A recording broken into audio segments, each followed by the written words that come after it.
नमस्कार साथियों, आपका फिर एक बार हनुमान वाला चैनल में आपका स्वागत है। आज हम यूपी पुलिस 30 अगस्त 2024 के फर्स्ट शिफ्ट का पेपर उसका एनालिसिस करेंगे। तो आइए देखते हैं। ये हिंदी का यहाँ से 58 से शुरुआत होता है और हम जो है हिंदी का एनालिसिस करने जा रहे हैं 58 में। जैसे दिया है, कहावत शब्द में प्रयुक्त प्रत्यय है। कहावत में है प्रत्यय। ऑप्शन ए आवत is the right answer. Next, अद्भुत रस का स्थायी भाव है। अद्भुत रस का स्थायी भाव होगा विस्मय। Option C is the right answer. Next, निम्नलिखित वाक्यों के लिए सही मुहावरा है। मीठी मीठी बातों से लज्जित करना अर्थात मखमली जूता मारना। Option B is the right answer. Next, मिथ्या आडंबर के अर्थ में किस लोकोक्ति का प्रयोग हुआ है। मिथ्या आडंबर, इसका अर्थ है छटाक चून चौबारी रसोई। Option D is the right answer. भ्रमर शब्द के पर्यायवाची शब्द का चयन कीजिए। भ्रमर शब्द का पर्यायवाची होता है Madhukar. Option A is the right answer. Next, त्यागपत्र किसकी रचना है। त्यागपत्र है ये जयेंद्र कुमार की रचना है। Option B is the right answer. री ध्वनि किस स्वर के अंतर्गत आती है। री ध्वनि हा स्वर के अंतर्गत आती है। इसमें कौन कौन से आते हैं हा स्वर में। आ, ई और री, ये तीन शब्द हा स्वर में आते हैं। नेक्स्ट, अगर पूछता हा री स्वर किस वर्ण के अंतर्गत आता है तो ये होता मूर्धन्य। ठीक है, तो री पूछा, री स्वर किसके अंतर्गत आती है। हा स्वर के अंतर्गत आती है। Option see the right answer. Next, निम्नलिखित प्रश्न में चार विकल्पों में से क्रिया का सही रूप वाला विकल्प चयन कीजिए। शायद कल मीरा दिल्ली जाएगी। संभाव्य भविष्यकाल, अगर संभाव्य भविष्यकाल की संभावना व्यक्त की गई है तो आएगी ऑप्शन सी जाए। Option see the right answer. शायद कल मीरा दिल्ली जाए। Option see the right answer. Next, पर उपसर्ग में कौन सा शब्द जोड़ें जिसके अर्थ में जिससे उसका अर्थ छोड़ना हो जाए। और पर में छोड़ना, ताप में जोड़ें ता पर ताप, तो उसका अर्थ छोड़ना नहीं होगा। परहार, परजन, परतोष, तो परहार। परहार में अगर जोड़ दें हम, ये हो जाएगा परहार, जिसका अर्थ होता है छोड़ना। छोड़ना, जिसका अर्थ क्या होता है छोड़ना। Option B the right answer. Next, एक मुलाकात कहानी के कथाकार कौन है। एक मुलाकात, इसके हैं Usharaj. Option A is the right answer. Next, कौटिल्य का विलोम शब्द है। कौटिल्य का विलोम शब्द होता है आर्जव। Option B is the right answer. Next, प्रतिकूल शब्द में कौन सा उपसर्ग प्रयुक्त है। प्रतिकूल, प्रतिकूल में कौन सा है। कूल जो शब्द है उसमें प्रति जुड़ा है। Option A is the right answer. बैलगाड़ी में समास है। बैलगाड़ी अर्थात बैलों की गाड़ी, तो इसमें बैलों की गाड़ी तत्पुरुष समास।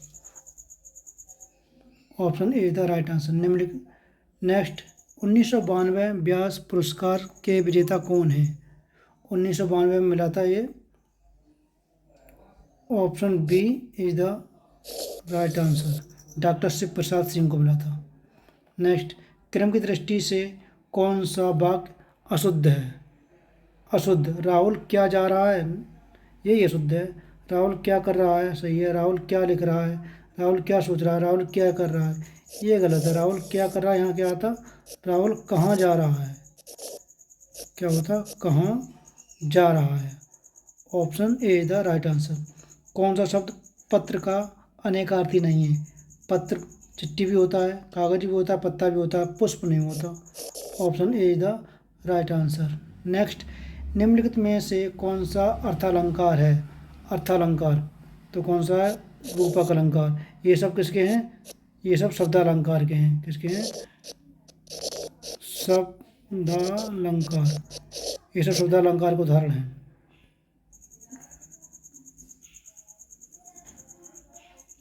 नेक्स्ट, जब क्रिया का प्रयोग कर्ता के लिंग वचन और कारक के अनुसार होता है तब कौन सा वाच्य होता है। अच्छा, क्रिया का प्रयोग कर्ता के लिंग वचन से होता है, इसे बोलते हैं कर्तवाच्य। Option B the right answer. क्योंकि कर्ता के अनुसार ही होता है। जैसे राम स्कूल जाता है। अब ऐसा नहीं कह सकते राम स्कूल जाती है, तो क्या है, ये लिंग के वचन के अनुसार ही होगा। ठीक है, राम है तो जाता है, तो क्रिया किसके, कर्ता के अनुसार ही क्या हो रही है, क्रिया परिवर्तित हो रही है। किसके अनुसार हो रही है, कर्ता के अनुसार ही परिवर्तित हो रही है, इसलिए कर्तवाच्य। नेक्स्ट, निम्नलिखित में से कौन सा अव्यय का भेद नहीं है। अव्यय का बोध नहीं है, ये परिणाम बोधक। Option C is the right answer. Next, गाड़ी गाड़ी शब्द युग्म के लिए सही अर्थ युग्म चुनिए। गाड़ी, गाड़ी मतलब वाहन, जो वाहन होता है। गाड़ी मतलब यान, यान, और गाड़ी मतलब गहरी। Option D is the right answer. Next, मुख्य क्रिया के अर्थ को स्पष्ट करने वाली क्रिया होती है। मुख्य क्रिया के अर्थ को स्पष्ट करने वाली क्रिया होती है सहायक क्रिया। Option D is the right answer. वैरवे छंद है, वैरवे छंद कैसा है हमारा, अर्ध सममात्रिक छंद है। Option B is the right answer. Next, कौन सा शब्द क्रिया विशेषण है, जो क्रिया की विशेषता बताएं। मीठा क्या विशेषण है, पहला क्या विशेषण है, बुद्धिमान क्या विशेषण। क्रिया की विशेषता बताएगा तेज, अर्थात धीरे धीरे, तेज। ये होता है राम तेज दौड़ता है, कैसा दौड़ता है, तेज दौड़ता है, तो ये दौड़ना, दौड़ना की क्या बता रहा, दौड़ना का विशेषण, दौड़ना, दौड़ना विशेषण तेज के अनुसार है। तेज क्रिया की विशेषता कौन बताएगा, तेज बताएगा, तो ये हो गया तेज। Option D is the right answer. मुख्य दर्शन में कौन सा समास है, मुख्य दर्शन में तत्पुरुष समास है। Option B is the right answer. Next, 8 Kannauj या 9 चूल्हे लोकोक्ति का अर्थ क्या है। इसका अर्थ होता है अलगाव की स्थिति। Option C is the right answer. तिलक किस प्रकार का शब्द है, तिलक हमारा तत्सम है। Option D. इस तिलक का तद्भव क्या होगा, टीका, टीका होगा। तिलक का तद्भव क्या होगा, टीका। तिलक हमारा संस्कृत शब्द है, इसलिए तिलक तत्सम। Option D the right answer. अपवाद को छोड़कर वर्णमाला के अक्षरों के नामांकित लिंग होते हैं। वैसे सभी जो वर्णमाला के जो अक्षर होते हैं वो किस में होते हैं, पुल्लिंग होते हैं सभी। और ई और ई और री, इन तीनों को, ये तीन खाली स्त्रीलिंग होते हैं, तो इसलिए उसने पहले ही कह दिया है अपवाद को छोड़कर, यही अपवाद हैं तीन, ई और री। इन तीनों को छोड़कर सभी वर्णमाला इसमें होती है, पुल्लिंग में होती है। Option D the right answer. अनेक शब्दों के लिए एक शब्द का चयन कीजिए जिसे टाला ना जा सके, अनिवार्य हो गया, जिसे टाला नहीं जा सकते अनिवार्य है। निम्नलिखित में कौन सा घोष वर्ड है। घोष मैंने बताया था, ये मैंने नेक्स्ट पेपर में बताया था। देखो इसमें खा है तो के एच आ गया, इसमें चा है तो सी एच, इसमें एच आ गया, ठा है तो टी एच, इसमें भी एच आ गया, माँ में नहीं आ रहा है, तो option C is the right answer. घोष अघोष ये मैंने अपने पुराने वीडियो में बताया है, और ये क्वेश्चन रिपीट हो गया। नेक्स्ट, छत से ईंट गिरी, मतलब ईंट कहाँ थी, छत पर रखी थी, छत पर ईंट रखी है ये, और ईंट छत से गिरती है नीचे, तो छत से अलग होती है। जब अलग होती है कोई चीज़ किसी से तो होता है वो अपादान। छत से ईंट गिरी, अलग होने के में क्या लगाते हैं, अपादान। Option D is the right answer. Next, स्वच्छ शब्द का पर्यायवाची शब्द बताइए। स्वच्छ, स्वच्छ का होता है निर्मल। Option A is the right answer. Next, अनाज का पर्यायवाची शब्द है, अनाज का पर्यायवाची शब्द क्या होगा, शस्य। Option B is the right answer. Next, ये गद्यांश दिया है, जैसे इसे हम गद्यांश को पहले अच्छे से पढ़ेंगे, फिर उसके बाद इसके नीचे दिए हुए प्रश्नों के उत्तर देंगे। वैज्ञानिक प्रयोग की सफलता ने मनुष्य की बुद्धि का अपूर्व विकास कर दिया है। द्वितीय महायुद्ध में एटम बम की शक्ति ने कुछ क्षणों में ही जापान की अजय शक्ति को पराजित कर दिया। इस शक्ति की युद्धकालीन सफलता ने अमेरिका, रूस, ब्रिटेन, फ्रांस आदि सभी देशों को ऐसे शस्त्रों के निर्माण की प्रेरणा दी कि सभी भयंकर और सर्वविनाशकारी शस्त्र बनाने लगे।